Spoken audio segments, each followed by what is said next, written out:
Seção 25, de Eu e Outras Poesias, de Augusto dos Anjos. Em público. Os Doentes. 1. Como uma cascavel que se enroscava, a cidade dos Lázaros dormia.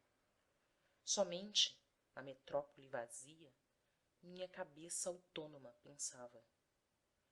Mordia minha obsessão má de que havia, sob os meus pés, na terra onde eu pisava, um fígado doente que sangrava e uma garganta de órfã que gemia.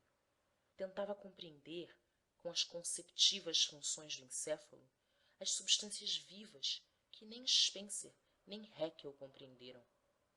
E via em mim, coberto de desgraças, o resultado de bilhões de raças que há muitos anos desapareceram. 2.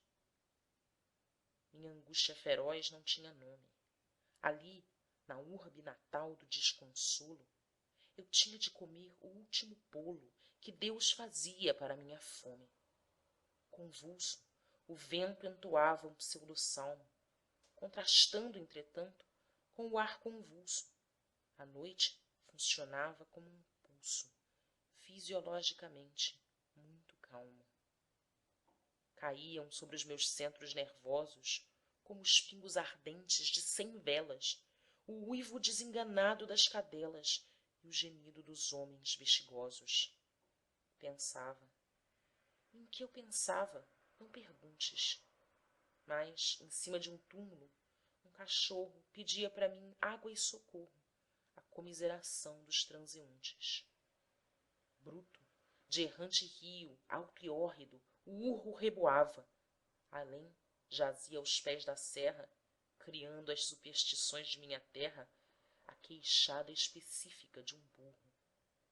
Gordo adubo de agreste urtiga brava, benigna água, magnânima e magnífica, em cuja álgida unção, branda e beatífica, a paraíba indígena se lava. A manga, a ameixa, a amêndoa, a abóbora, o álamo e a câmara odorífera dos sumos absorvem diariamente o ubérrimo humus que Deus espalha à beira do teu tálamo.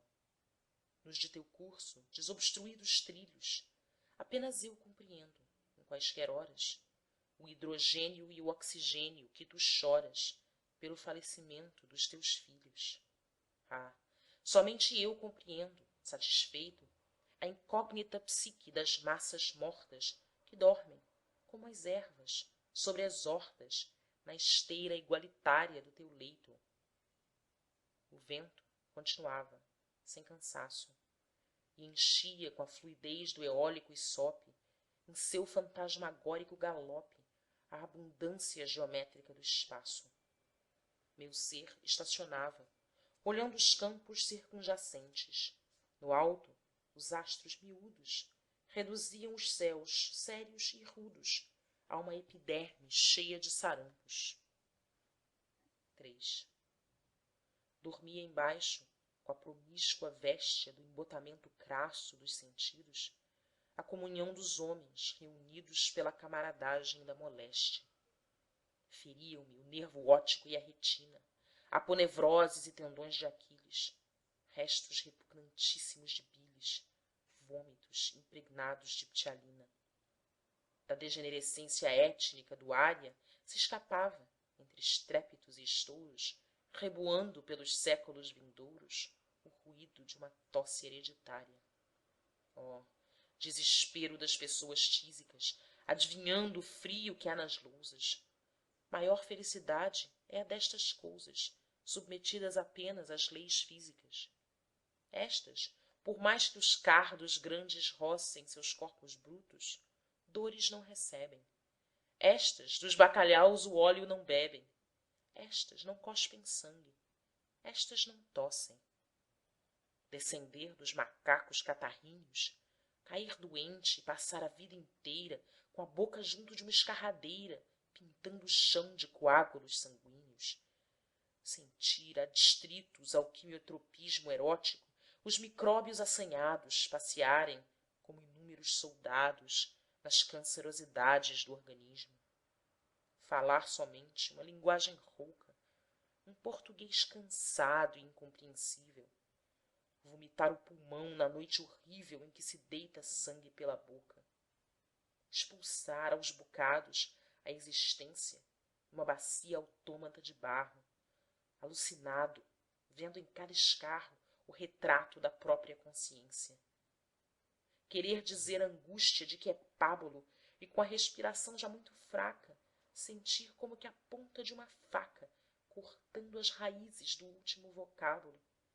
Não haver terapêutica que arranque tanta opressão, como se com efeito lhe houvessem sacudido sobre o peito a máquina pneumática de Bianchi.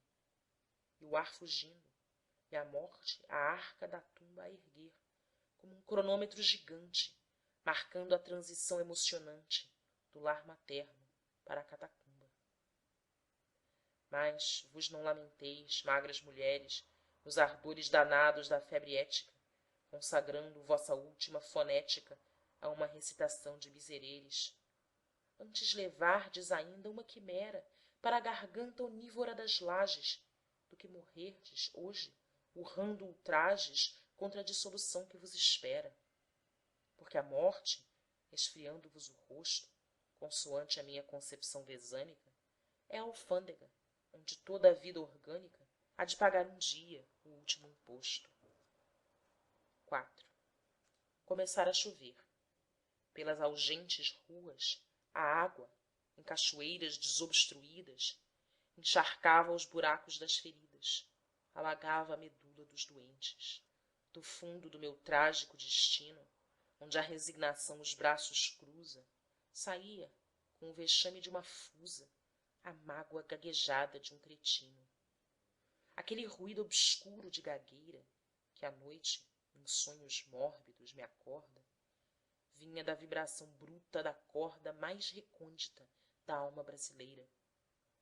Aturdia-me a tétrica miragem de que naquele instante, no Amazonas, fedia, entregue às vísceras glutonas, a carcaça esquecida de um selvagem. A civilização entrou na taba em que ele estava. O gênio de Colombo manchou de opróbrios a alma do Mazumbo, cuspiu na cova do Morubixaba. E o índio, por fim, adstrito à étnica escória, recebeu, tendo o horror no rosto impresso, esse achincalhamento do progresso que o anulava na crítica da história. Como quem analisa um apostema, de repente, acordando na desgraça, viu toda a podridão de sua raça na tumba de Iracema. Ah, tudo, como um lúgubre ciclone, exercia sobre ela a ação funesta, desde o desbravamento da floresta à ultrajante invenção do telefone. E sentia-se pior que um vagabundo, microcéfalo vil que a espécie encerra, desterrado na sua própria terra, diminuído na crônica do mundo. A hereditariedade dessa pecha seguiria seus filhos. Dora em diante, seu povo tombaria agonizante na luta da espingarda contra a flecha. Veio-lhe então, como a fêmea vem antojos, uma desesperada ânsia improfícua de estrangular aquela gente iníqua que progredia sobre os seus despojos. Mas diante a xantocróide raça loura, jazem, caladas, todas as inúbias, e agora, sem difíceis nuanças dúbias, com uma clarividência aterradora, em vez da prisca tribo e indiana tropa, a gente deste século, espantada, vê somente a caveira abandonada de uma raça esmagada pela Europa. 5. Era a hora em que, arrastados pelos ventos, os fantasmas hamléticos dispersos atiram na consciência dos perversos a sombra dos remorsos famulentos. As mães sem coração rogavam pragas aos filhos bons, e eu, roído pelos medos, batia com o pentágono dos dedos sobre um fundo hipotético de chagas. Diabólica dinâmica daninha oprimia meu cérebro indefeso, com a força onerosíssima de um peso que eu não sabia mesmo de onde vinha. Perfurava-me o peito a áspera pua do desânimo negro que me prostra, e quase a todos os momentos mostra minha caveira aos bêbedos da rua. Hereditariedades politípicas punham na minha boca putrescível interjeições de abracadabra horrível e os verbos indignados das filípicas. Todos os vocativos dos blasfemos, no horror daquela noite monstruosa, maldiziam com voz estentorosa a peçonha inicial de onde nascemos. Como que havia na ânsia de conforto de cada ser, o homem e o ofídio, uma necessidade de suicídio, um desejo incoercível de ser morto. Naquela angústia absurda e tragicômica, eu chorava, rolando sobre o lixo, com a contorção neurótica de um bicho que ingeriu 30 gramas de noz vômica. E como um homem doido que se enforca, tentava, na terráquea superfície, consubstanciar-me todo com a imundície, confundir-me com aquela coisa porca. Vinha às vezes, porém, o anelo instável de, com o auxílio especial do osso masséter, mastigando homeomérias neutras de éter, nutrir-me da matéria imponderável. Anelava ficar um dia, em suma, menor que o anfióxus, inferior à tênia, reduzido à plastídula homogênea, sem diferenciação de espécie alguma. Era, nem sei em síntese o que diga, um velhíssimo instinto atávico, era a saudade inconsciente da monera que havia sido minha mãe antiga. Com o horror tradicional da raiva corsa, minha vontade era, perante a cova, arrancar do meu próprio corpo a prova da persistência trágica da força.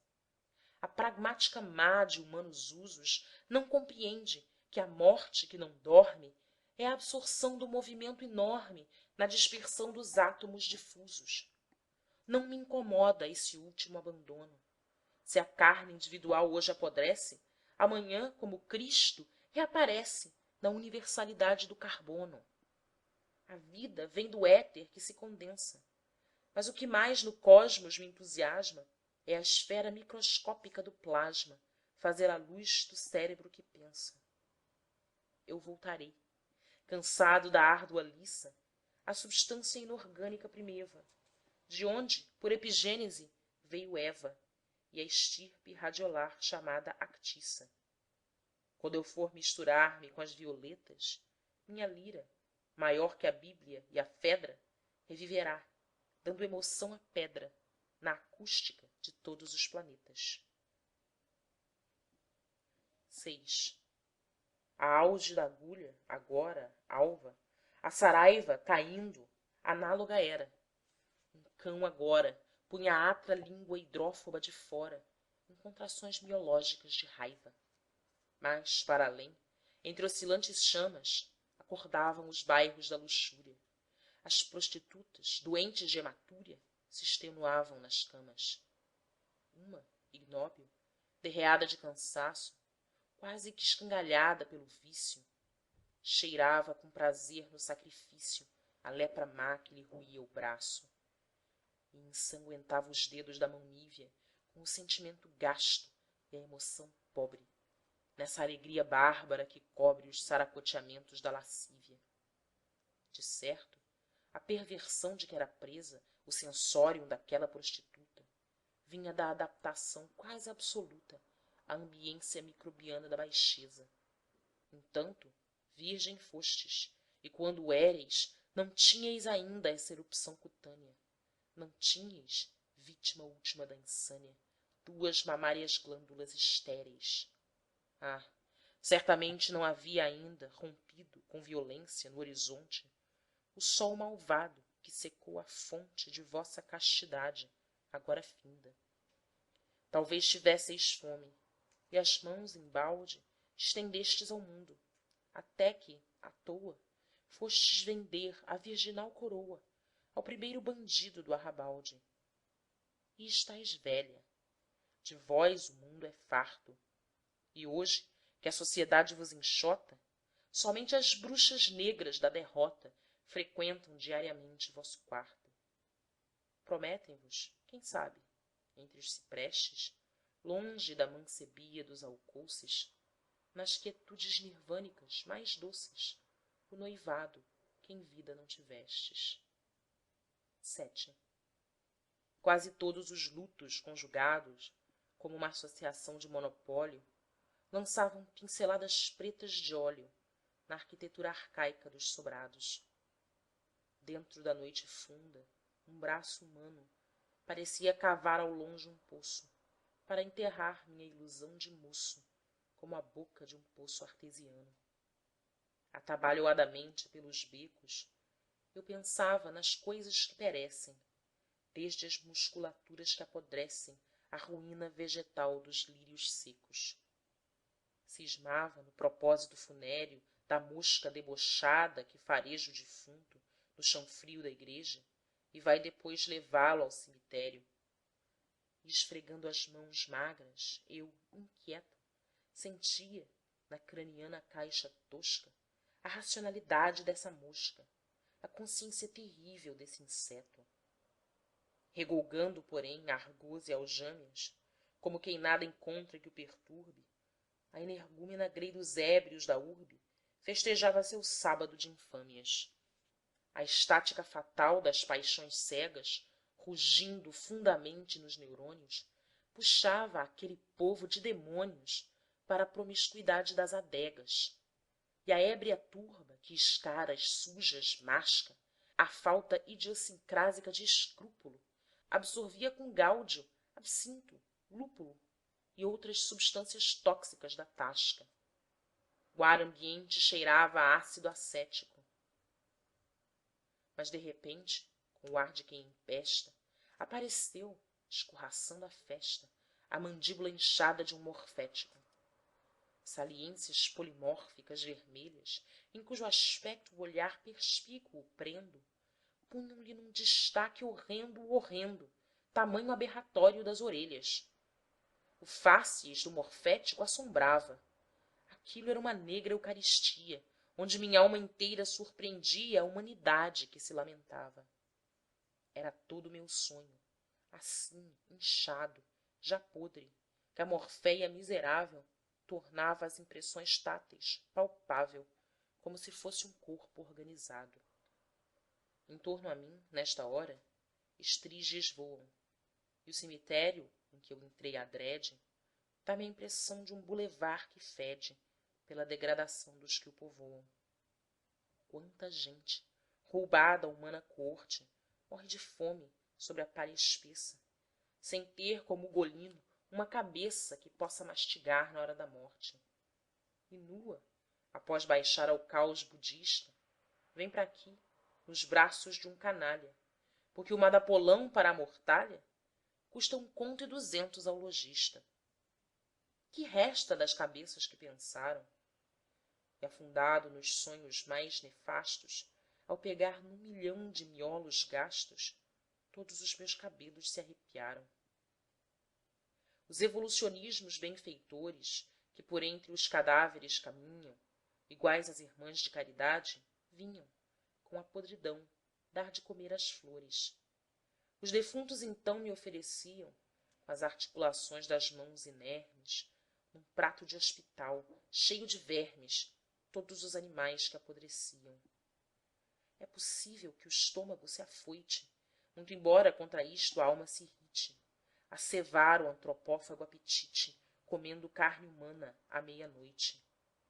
Com uma ilimitadíssima tristeza, na impaciência do estômago vazio, eu devorava aquele bolo frio, feito das podridões da natureza.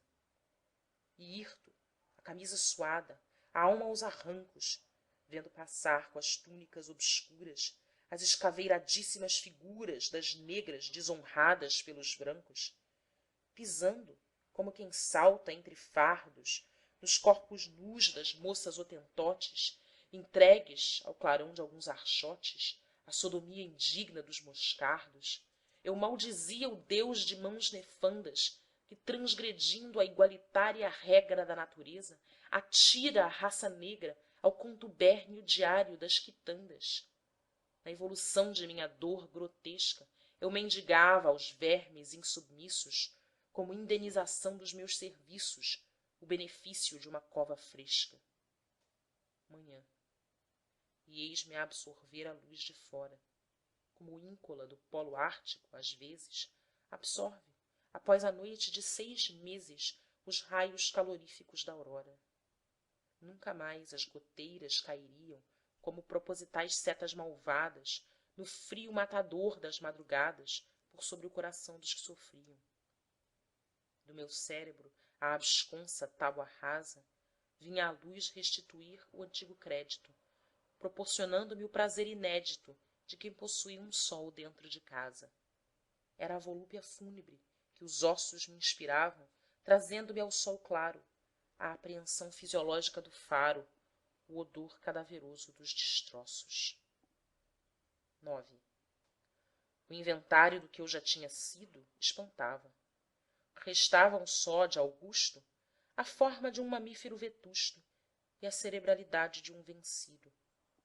O gênio procriador da espécie eterna, que me fizera, em vez de hiena ou lagarta, uma sobrevivência de Siddhartha dentro da filogênese moderna, e arrancara milhares de existências do ovário ignóbil de uma fauna imunda, ia arrastando agora a alma infecunda, na mais triste de todas as falências.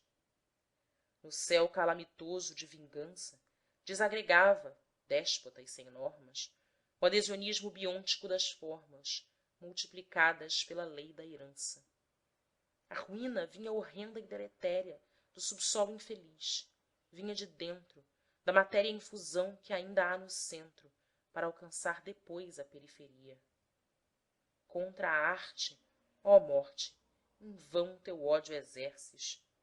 Mas, a meu ver, os sáxeos prédios tortos tinham aspectos de edifícios mortos, decompondo-se desde os alicerces. A doença era geral. Tudo a extenuar-se estava. O espaço abstrato que não morre cansara. O ar que em colônias fluídas corre parecia também desagregar-se. O prodromos de um tétano medonho repuxava-me o rosto. Hirto de espanto, eu sentia nascer-me n'alma, entanto, o começo magnífico de um sonho. Entre as formas decrépitas do povo já batiam por cima dos estragos a sensação e os movimentos vagos da célula inicial de um cosmos novo. O letargo larvário da cidade crescia.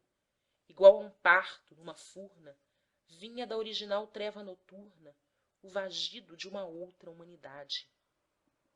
E eu, com os pés atolados no nirvana, acompanhava, com um prazer secreto, a gestação daquele grande feto que vinha substituir a espécie humana.